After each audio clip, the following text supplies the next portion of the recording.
Olá, meus caros alunos, essa é a aula de História no período da quarentena de número 4. Nós entramos agora no processo histórico da Revolução Francesa. É uma temática, né, que nós vamos explorar em mais de uma aula, porque a Revolução Francesa é, na verdade, um processo, ela não é um acontecimento, né? Então ela não começa e termina em um prazo curto de tempo, né? Ela começa em 1789 e só acaba em 1799. Então são 10 anos de processo revolucionário na França, com diversas reviravoltas, diversos processos e diversas estruturas que elas necessitam de uma melhor explicação. Então, portanto, não tem como nós batermos esse assunto, né? Nós conseguimos analisar essa temática em uma aula apenas. Então, essa é a primeira aula da temática de Revolução Francesa e nela nós vamos entender algumas das causas conjecturais e das causas estruturais por trás da Revolução Francesa. As causas conjecturais são aquelas que marcam o contexto, né? O contexto da década de 80 do século XVIII, ou seja, 1780 e pouco, né? Nessa década, o que estava acontecendo na Europa e na França, que influenciou no processo revolucionário, que levou ao processo revolucionário. E as causas estruturais são aquelas que estavam na sociedade francesa já há muito tempo, né? Então, como, por exemplo, a sociedade francesa se organizava, como era a forma de governo, enfim, essas questões que perpassam aí muitos e muitos séculos, a estrutura da sociedade francesa, como ela se organizava. Então, essa será a nossa temática de hoje. Passando aqui.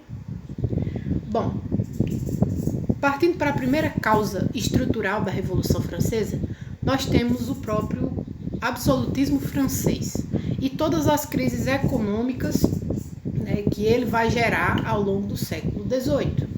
Então, o absolutismo ele é um sistema de poder no qual, como o nome já diz, existe uma figura absoluta e incontestável.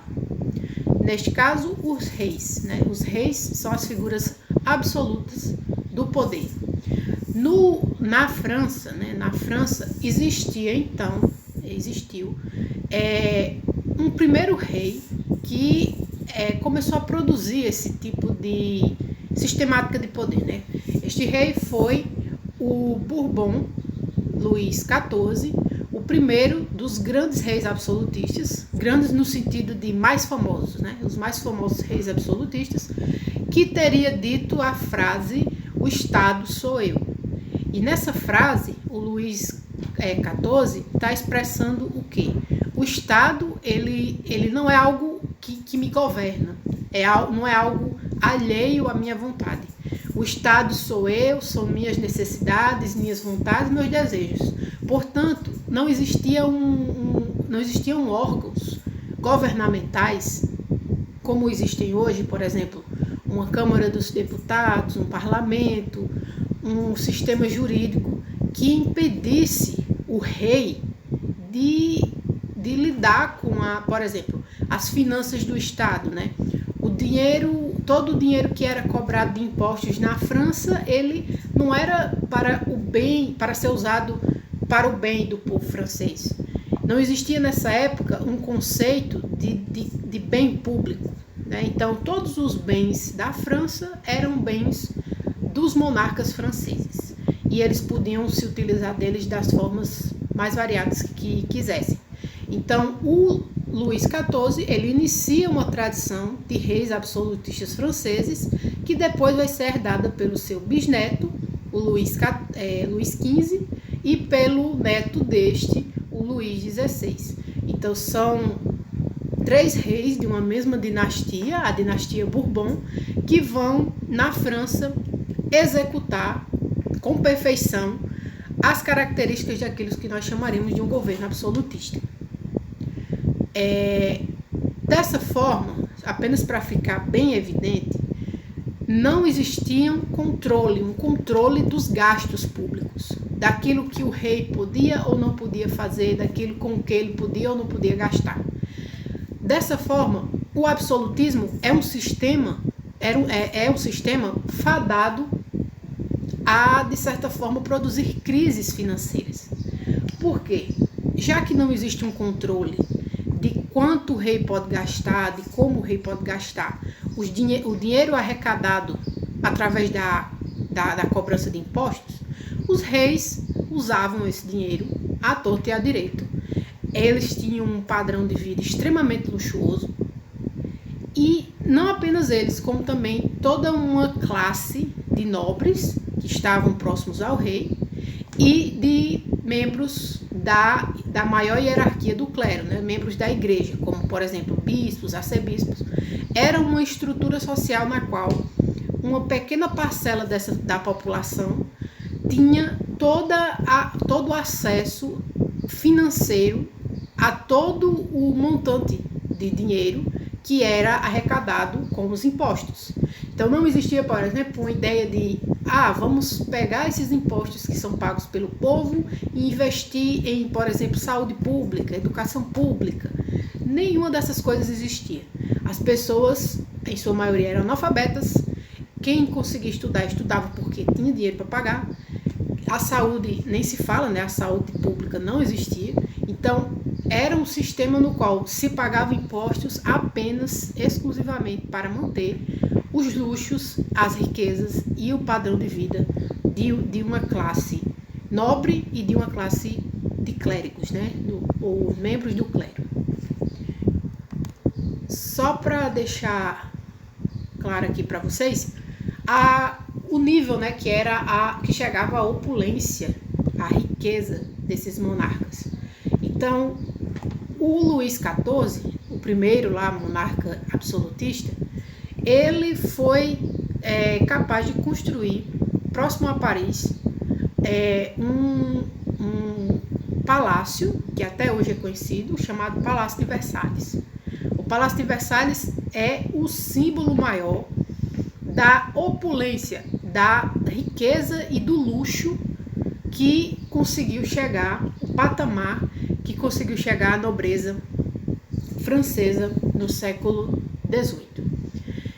Vocês podem observar na imagem, essa é uma pequena parcela, né, um pequeno retrato da grandiosidade que é esse palácio, construído em diversas hectares, com jardins magníficos, vários quartos, dezenas de quartos.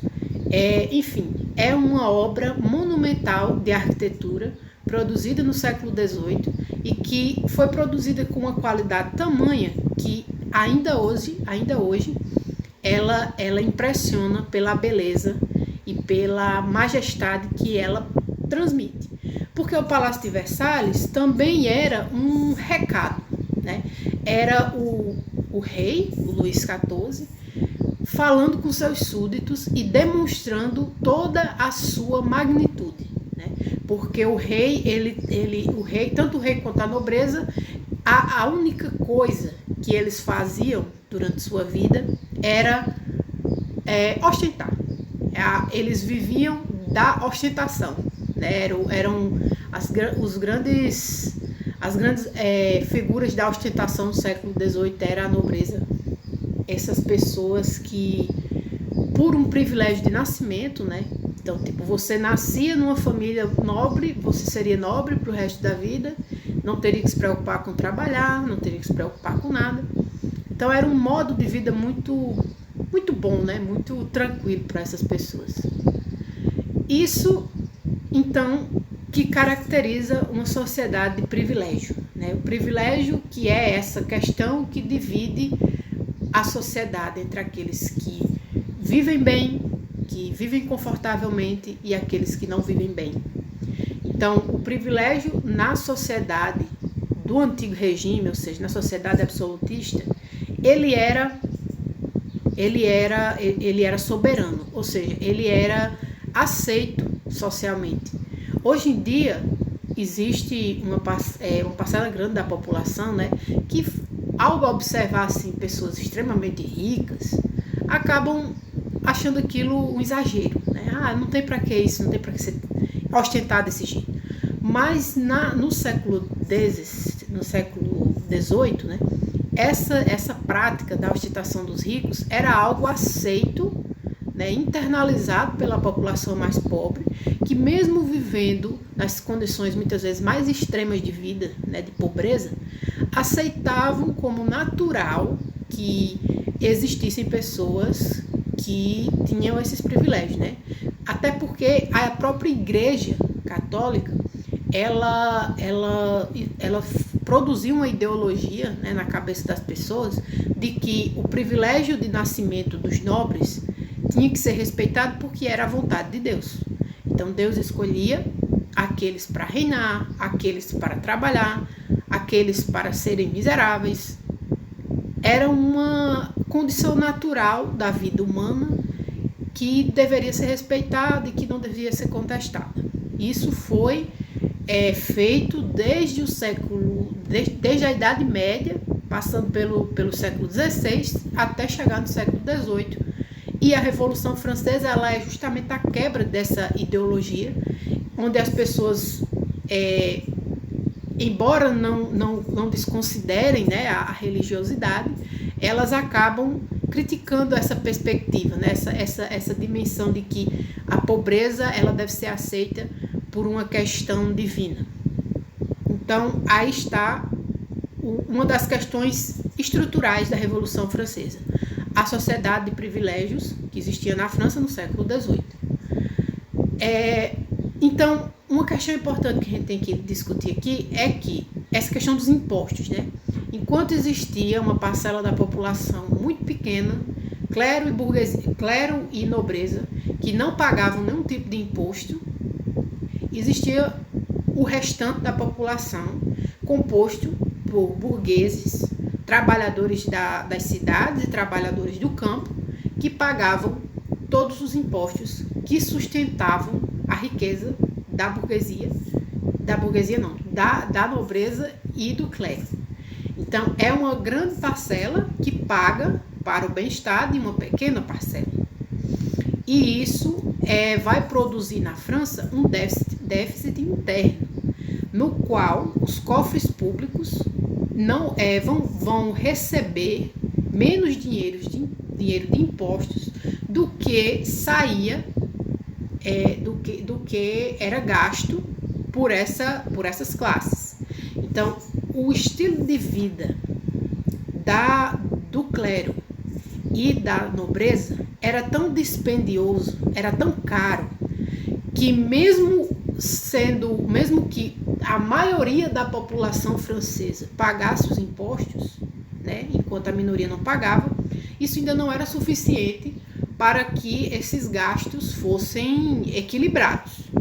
Então, foi escalonando, né? À medida que a nobreza gastava mais, a nobreza e o clero gastavam mais, não entrava o suficiente para que esses gastos fossem equilibrados e os cofres públicos ficavam em déficit interno. Deixa eu passar aqui. Então, só para exemplificar, para mostrar para vocês de forma visual, a sociedade de classes, de privilégios, os privilegiados, clero e nobreza, os não privilegiados, chamados de terceiro estado, que eram a burguesia e o restante do povo, o pessoal que trabalhava, né? Basicamente a gente pode resumir como os que trabalhavam e os que não trabalhavam. E aí a gente entra em alguns eventos relevantes para o contexto, que seriam as causas conjecturais, as condições que a situação propiciou para que existisse a revolução, né? A Guerra dos 7 Anos é uma das primeiras causas. A Guerra dos 7 Anos, que a gente mencionou na aula sobre a independência norte-americana, foi uma guerra entre França e Inglaterra, né? Basicamente uniu alguns outros países, mas o enfrentamento se dava entre França e Inglaterra, quando a França começou a querer exigir alguns territórios que eram de influência da Inglaterra. Então, essa guerra ela teve impactos produtos, tanto para a Revolução Francesa, quanto para a independência das 3 colônias britânicas. Porque ao mesmo tempo que ela enfraquece o governo, né, enfraquece a monarquia francesa, ela também enfraquece a monarquia britânica. Ao enfraquecer a monarquia britânica, ela favorece a independência americana, e ao enfraquecer a monarquia francesa, ela favorece a Revolução Francesa.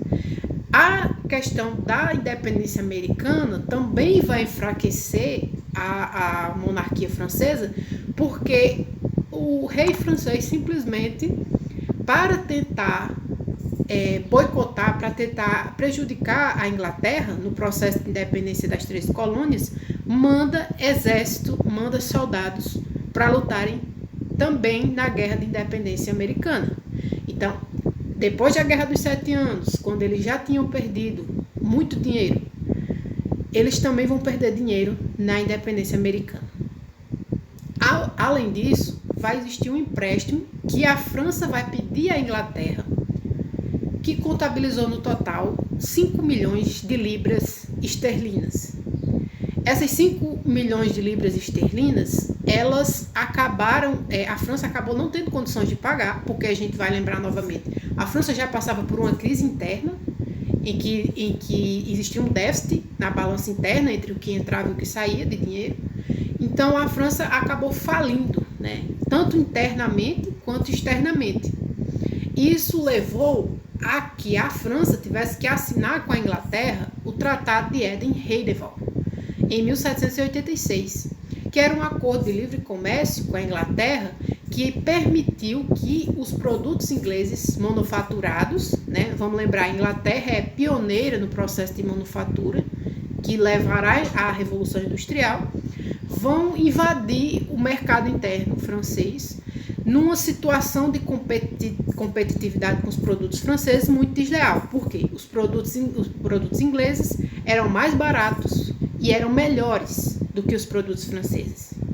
Por que eles eram melhores? Porque eles eram produzidos em espécies de fábricas, fábricas arcaicas ainda, não eram indústrias como conhecemos, enquanto que os produtos franceses ainda eram produzidos por artesãos, minuciosamente, peça por peça, e isso fazia com que a Inglaterra conseguisse inundar o mercado francês com muitos produtos, enquanto que os artesãos franceses, os comerciantes franceses não conseguiam produzir na mesma velocidade.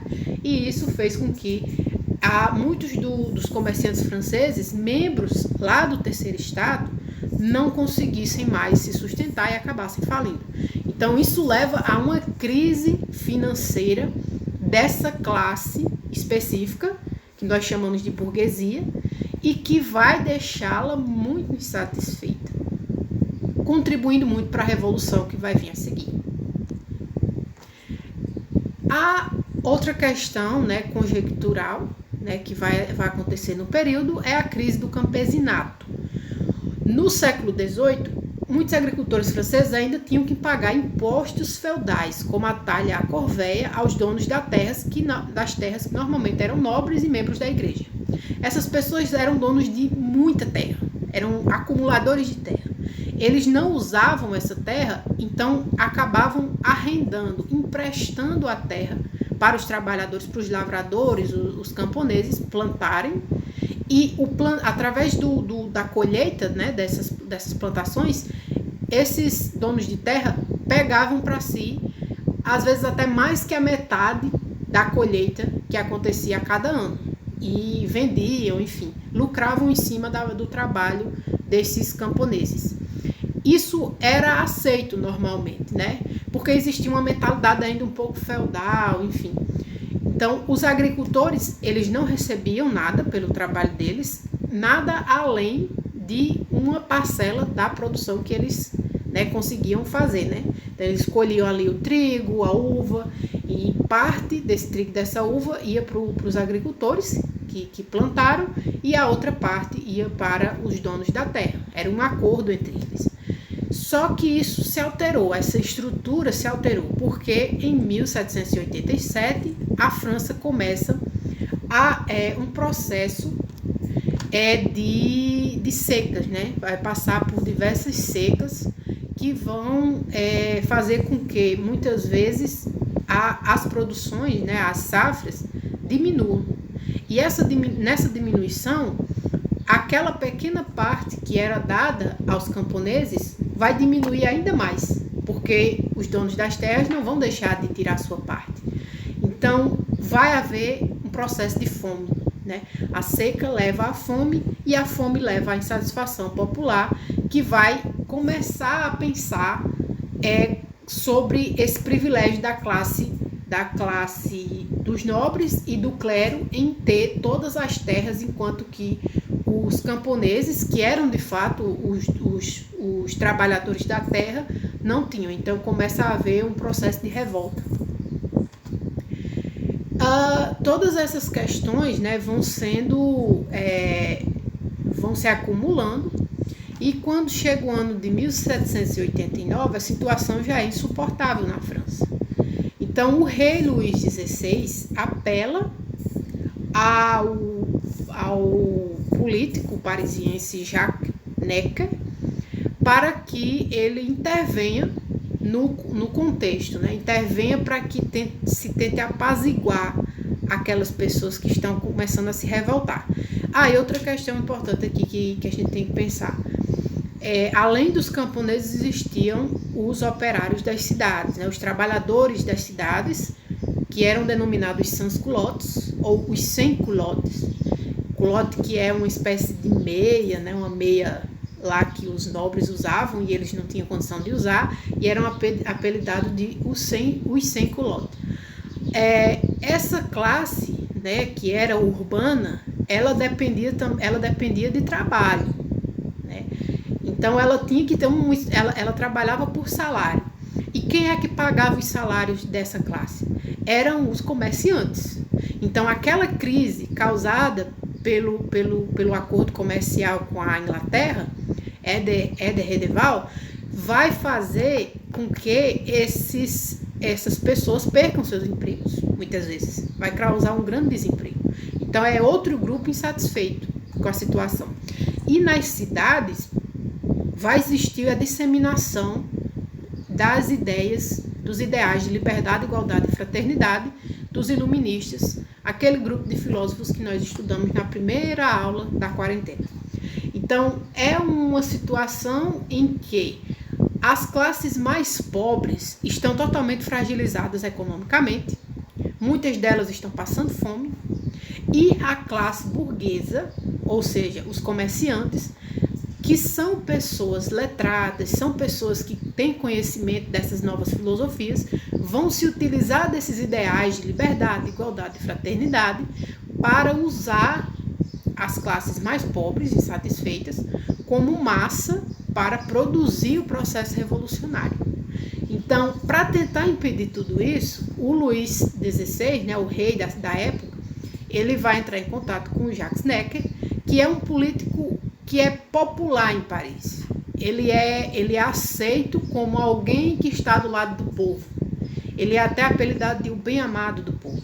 Só que o Necker, ele pede para que o rei aceite a convocação dos chamados Estados Gerais.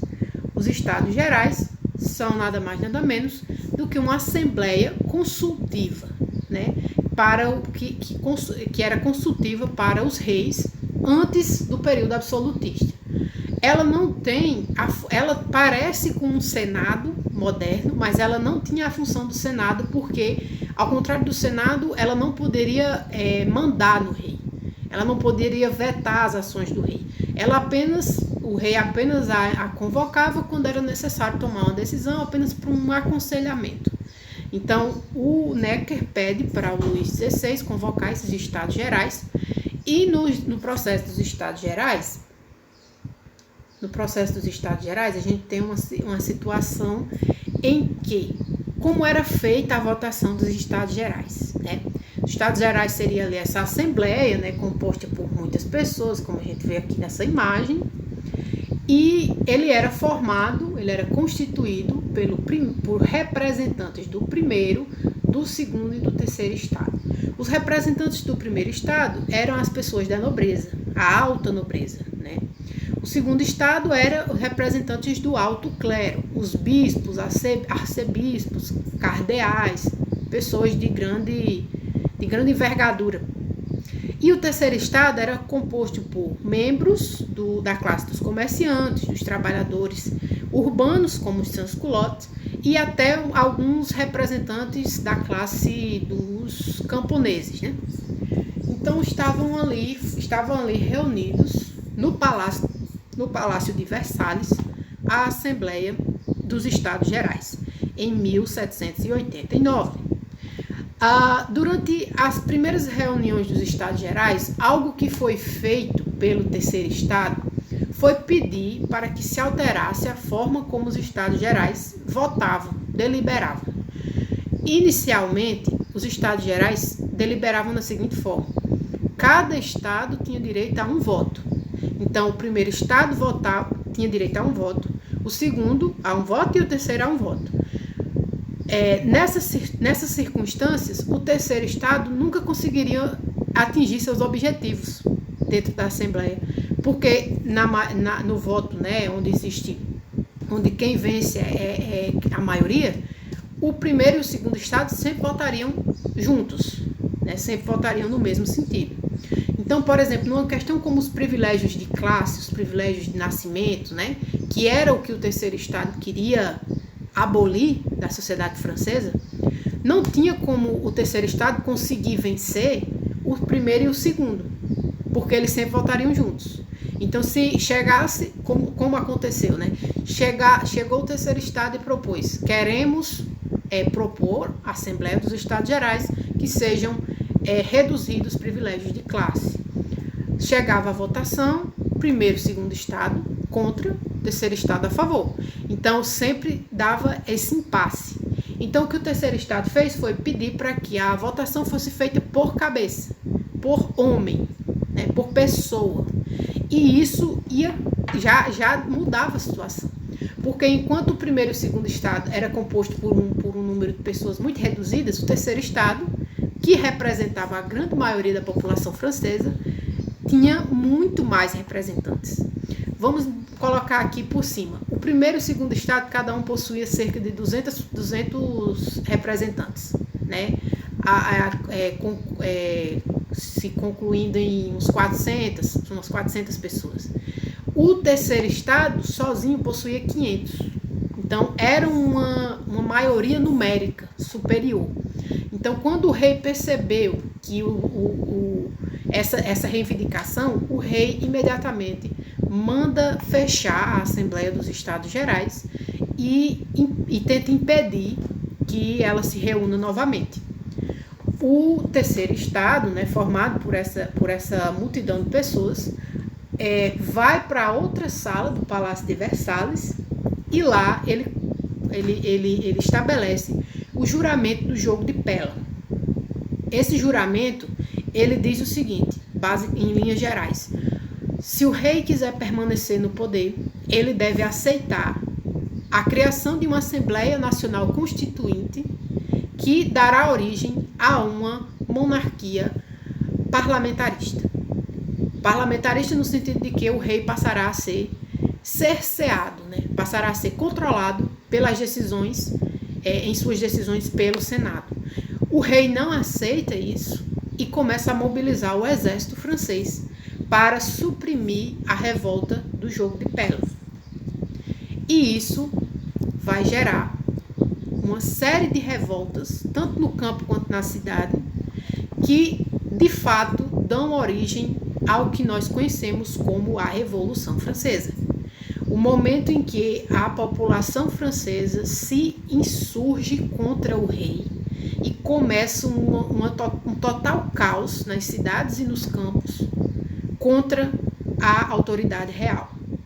As duas primeiras atitudes que o povo toma na Revolução Francesa é ir ao hospital, né, dos Les Invalides, que ficava na França, em Paris, e tomar as armas que existiam lá.